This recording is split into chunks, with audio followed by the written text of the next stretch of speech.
ब्रह्मानन्द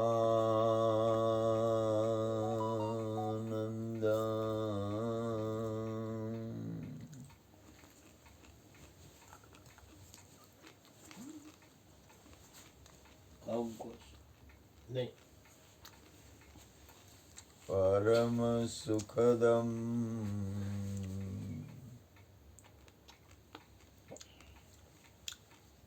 केवलम ज्ञानमूर्तिम्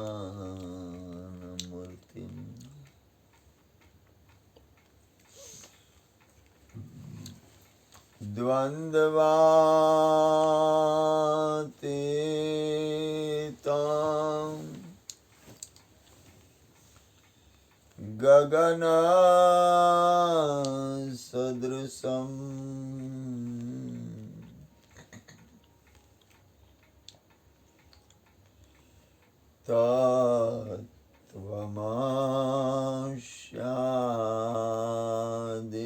तत्त्वमस्यादिलक्ष्यम्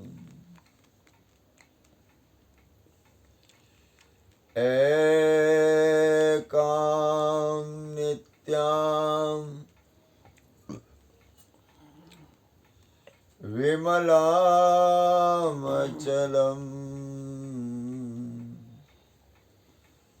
सर्वदी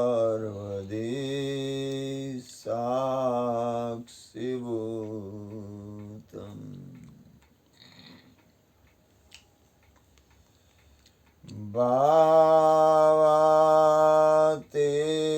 भावातीतं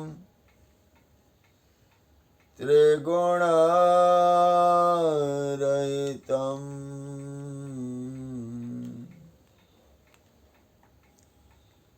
सद्गुरु तं नमामि सद्गुरु तं नमामि सद्गुरु तं नमामि प्रगट गुरु हरि हर जीवन घटो घट बोलनहार लाड लाल कहे हूँ अने मारू तजे तो मळे नहीं तान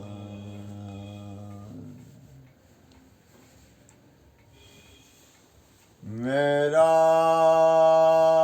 मुझ में कुछ नहीं जो कछु है सो तेरा तेरा तुझको सौंप दिया अब क्या लगे मेरा बोलिए सद्गुरु महाराजनी जय।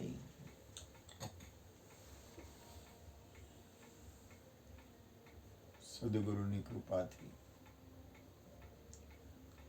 અહીંયા સત્સંગ હાલે છે.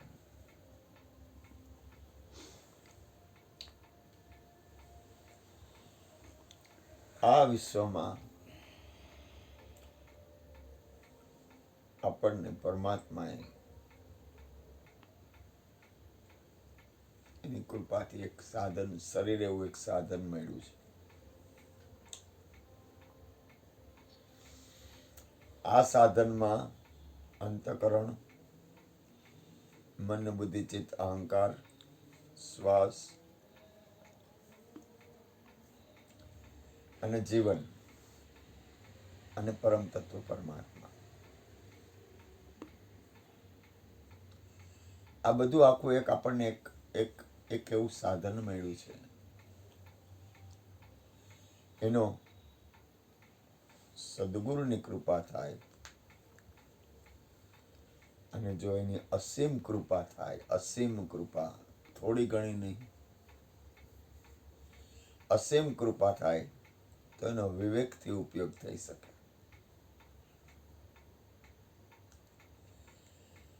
આ જગત ત્રિગુણી માયા એટલી બધી જબરી છે, અને એ પ્રકૃતિ એ પરમાત્માની શક્તિ છે. પ્રકૃતિ એટલે સ્ત્રી એક જ નહીં, ભૂલ ન કરતા. સ્ત્રી પુરુષ નહીં, પણ સ્ત્રી પુરુષની અંદર અથવા તમામ જીવની અંદર પુરુષ અને પ્રકૃતિ છે. મને એક બેને કીધેલું, મને કે માયા એટલે સ્ત્રી કઈ રીતે નક્કી કરશો એમ? કોઈ પુરુષ મારું તારું કરે તો એની અંદર માયા નથી?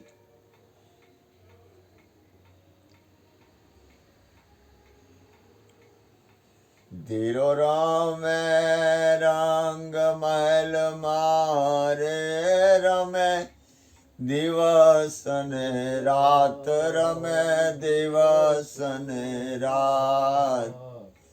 હું ને મારું અળગું કરો, હું ને મારું અળગું કરો. એ પછી તમે રમો હરિની સંગાથ, રમો હરિની સંગાથ. એ તે હરિનો રસ પીજીએ. મને મોરારી બાપુની જેમ અમુક કડીઓ આવડતી હોય, બધી નો આખું ભજન ન આવડે, ગુરુ કૃપાથી. કારણ કે મારું કામ પીવાનું છે. સત્સંગ છે એ પીવાની વસ્તુ છે. પરમાત્માના ગુણ છે, ભગવાનના ગુણ છે, ભજન છે એ પીવાની વસ્તુ છે. સાંભળવા કરતા પીવામાં મજા છે. શ્રવણે રેડો મારા હૃદય ઠેરાણો રે, હૃદય ઠેરાણો રે. એ મારે દેવળે માં રણુકાર, આ પ્યાલો દૂજો કોણ પીવે? મારા સતગુરુએ પાયો અગાધ, પ્યાલો દૂજો કોણ પીવે? પ્યાલો દૂજો કોણ પીવે?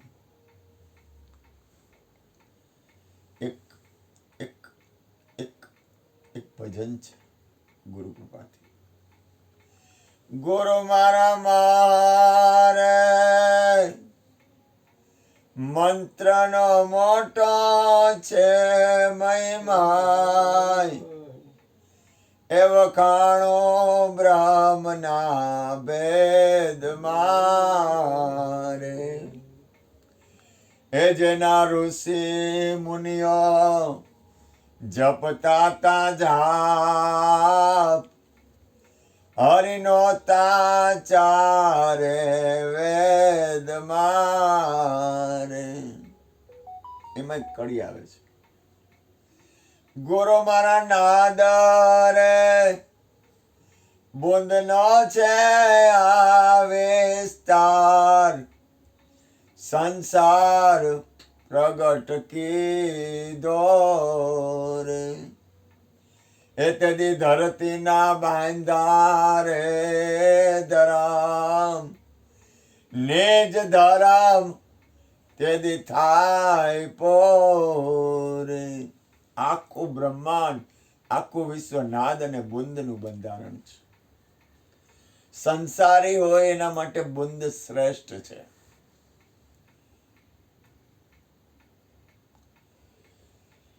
સદગુરુ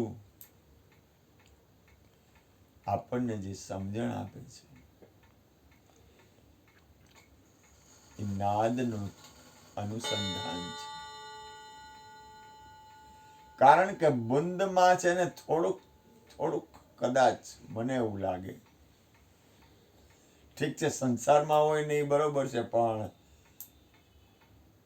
થોડુંક જાગીને જીવવા જેવું છે. આજે કૃપાલુ મહારાજનું શરીર શાંત થઈ ગયું. પછી એમની 3 દીકરી હતી, ગાડી લઈને જતી હતી ને એક્સિડન્ટ થયું. એક દીકરીનું શરીર શાંત થઈ ગયું. એક દીકરીનું શરીર શાંત થઈ ગયું. કૃપાલુ મહારાજ ઓળખો ને? વૃંદાવનના કૃપાલુ મહારાજ, જગતગુરુ કૃપાલુ મહારાજ. અને એમ કહેવાય છે કે એને એને એને એક્સિડન્ટ કોકે કર્યું હતું, થઈ ગયું નહોતું. એટલે આ નાદ બુંદ છે ને, એમાં બુંદ છે ને, એમાં થોડીક તકલીફ પડે એવું છે. કારણ કે વિચારે વિચારીને ડગલા ભરું છું, શું પૂછો છો મુજને. બહુ આ તો ગુરુની કૃપા છે મારા, અને સદગુરુનું ઘર છે. તમે બધા સંતો મહાપુરુષોના આશીર્વાદ છે. બાકી આ સંસાર બહુ, સંસારમાં હોય ને એને કાંઈ વાંધો જ નથી. એ કદાચ ગમે એ કરે ને તો એ કાંઈ વાંધો નહીં. સંસારમાં હોય ને 2-4 ઘરવાળા કરે તેમાં કઈ ખોટું નથી, કારણ કે એ સંસારમાં છે, એને વાંધો ન આવે. પણ જે સદગુરુના પદ ઉપર હોય, કોઈ સંતના પદ ઉપર હોય, કોઈ મહાપુરુષના પદ ઉપર હોય, એના માટે તો બહુ અઘરું છે. તું કદાચ બીજા લગ્ન કરી લે ને તો હાલે, કદાચ આ તો ખાલી બોલવાની, સહજ બોલવાની વાત છે. કદાચ તું બીજા લગ્ન કરી લે ને તો તું ગુનેગાર નથી. હું ખાલી લગ્ન કરું તો હું ગુનેગાર છું. એમ એ જ્ઞાનની વાત પછી કરશું. આ તો વાત કરું છું સહજ, કારણ કે જે વાત જે રીતે થતી હોય એ રીતે થાય. કહેવાનો મતલબ હું છે, સંતને સંતપણા રે મનવા નથી મફતમાં મળતા, નથી મફતમાં મળતા, એના મૂલ ચૂકવવા પડતા. સંતને સંતપણા રે મનવા નથી મફતમાં. આ તો અનંત જન્મોના પુણ્ય હોય ને બાપભાઈ, તો આ રીતે શાંતિથી બેહી જાય. બાકી આપણી માં રહીને એની તાકાત એવડી મોટી છે ને કે એ ઉડાડી દે. કારણ કે સત્ય ચલે તો સંગમાં ચલું, નહીતર પરવો કેલી. 5 પાંડવને 6ઠા નારાયણ મારા ખપરમાં નહીં. એ છે ને આદ્ય શક્તિ છે ને, એ આદિ અનાદિ છે. અને એની કરુણા હોય, એની કૃપા હોય, અને આપણે જો એના ઘરવાળા એટલે કે પરમ તત્વ પરમાત્માના ગુણ ગાય તો આપણને એના ઘરવાળાના ગુણ ગાય તો રાજી જ થાય ને.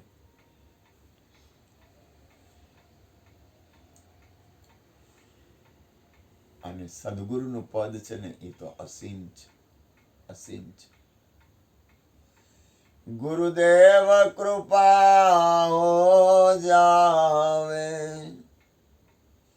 સો હમ સ્વર મેં લહરાવે, નિજ રૂપ જાય પ્રગટી. જય જય ગુરુદેવ હરી, આરતે કરો તેરી. એક ચક્કર એવડું મોટું ભયાનક છે. આ ચક્કરમાં સમજીને મારો નાથ લાજ રાખે તો સમજીને એની કૃપા હોય તો ડગલા ભરાય.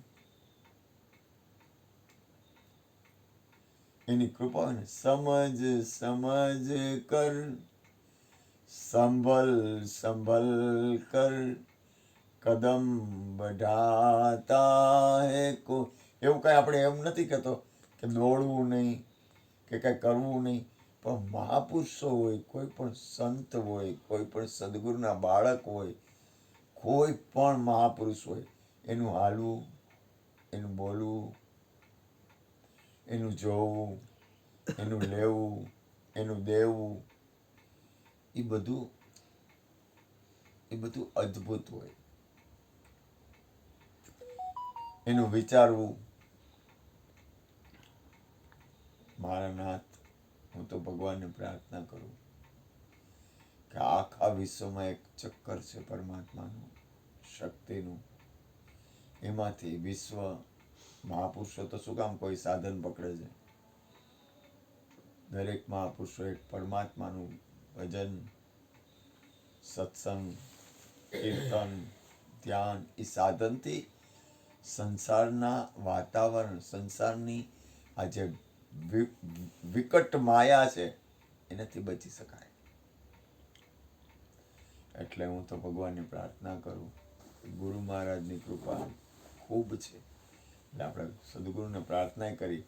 હું તો કરું જ, હું તો છેલ્લા શ્વાસ સુધી પ્રાર્થના કરું કે તુમ મેરી લાજ રાખો હરી. વ્યવહાર વહીવટ છે ને એ વસ્તુ અલગ છે, અને પરમાત્માના દરબારની વાત છે ને એ વસ્તુ અલગ છે. વ્યવહાર વહીવટ જરૂરી છે, ભૂલ ન કરતા, પણ વ્યવહાર વહીવટ પરમાત્માથી અધિક નથી. તુમ જાનત સબ અંતરયામી, તુમ જાનત સબ અંતરયામી, કરણે કछु ના કરી.